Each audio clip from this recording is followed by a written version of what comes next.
मैंने खुद को 100 साल आगे साल 2026 में पाया। अपने सामने ऊंची ऊंची इमारतें देखकर मुझे पता ही नहीं चला कि मैं कहाँ हूँ। अचानक मुझे एक तेज खुशबू ने अपनी ओर खींचा। खुशबू का पीछा करते हुए मैं एक फूड स्ट्रीट पर पहुंचा। मैंने एक वेंडर से रोस्ट चिकन का दाम पूछा। वेंडर ने कहा कि एक रोस्ट चिकन $8 का है। यह सुनकर मुझे लगा कि यह बहुत महंगा है, क्योंकि मेरे पास सिर्फ $20 थे। लेकिन ये याद करते हुए कि मेरी बहनों ने बहुत समय से मीट नहीं खाया था, मैंने आखिरकार इसे खरीदने का फैसला किया। लेकिन जब मैंने पैसे देने की कोशिश की तो वेंडर 100 साल पुरानी करेंसी को नहीं पहचान पाया। उसे लगा कि मैं नकली पैसे इस्तेमाल कर रहा हूँ। उसने तुरंत मुझसे जाने को कहा। तभी वहाँ से गुजर रही एक औरत ने मेरे हाथ में नोट देखे और पाया कि वे 100 साल पहले जारी किए गए थे, जिससे वे बहुत रेयर हो गए थे। फिर उसने पूछा कि क्या मैं उन्हें बेचने को तैयार हूँ, और हर एक के लिए $30,000 देने की पेशकश की। ये सुनकर मैं हैरान रह गया। उस औरत ने बताया कि ये नोट असल में ज्यादा कीमत के थे, लेकिन क्योंकि वे अच्छी हालत में नहीं थे इसलिए उनकी ज्यादा कीमत नहीं मिल सकी। हालांकि मुझे इससे कोई हैरानी नहीं हुई। इसके बजाय मैं हैरान था कि वह मेरे $20 के नोटों के लिए $60,000 देने को तैयार थी। उसने मुझे बताया कि इस तरह की करेंसी बहुत कम हो गई है। मुझे एहसास हुआ कि मेरे समय की चीजें 100 साल बाद और भी ज्यादा कीमती हो सकती हैं। दुकानदार को यह देखकर बहुत अफसोस हुआ कि क्या हुआ था। फिर वह औरत मुझे अपनी दुकान पर ले गई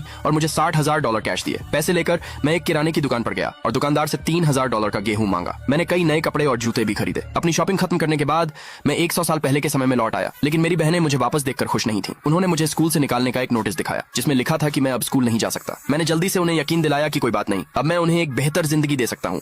फिर मैं गांव के मुखिया से मिलने गया, इस उम्मीद में कि सारे गांव वाले इकट्ठा हो जाएंगे। मैंने अभी अभी खरीदा हुआ गेहूं उन्हें बेचने का प्लान बनाया और बदले में वे अपने घरों से सामान बदल सकते थे। जब मुखिया ने सुना कि मेरे पास खाना है तो उसने तुरंत सबको बुलाया। मैंने अपनी बहनों से गेहूं बांट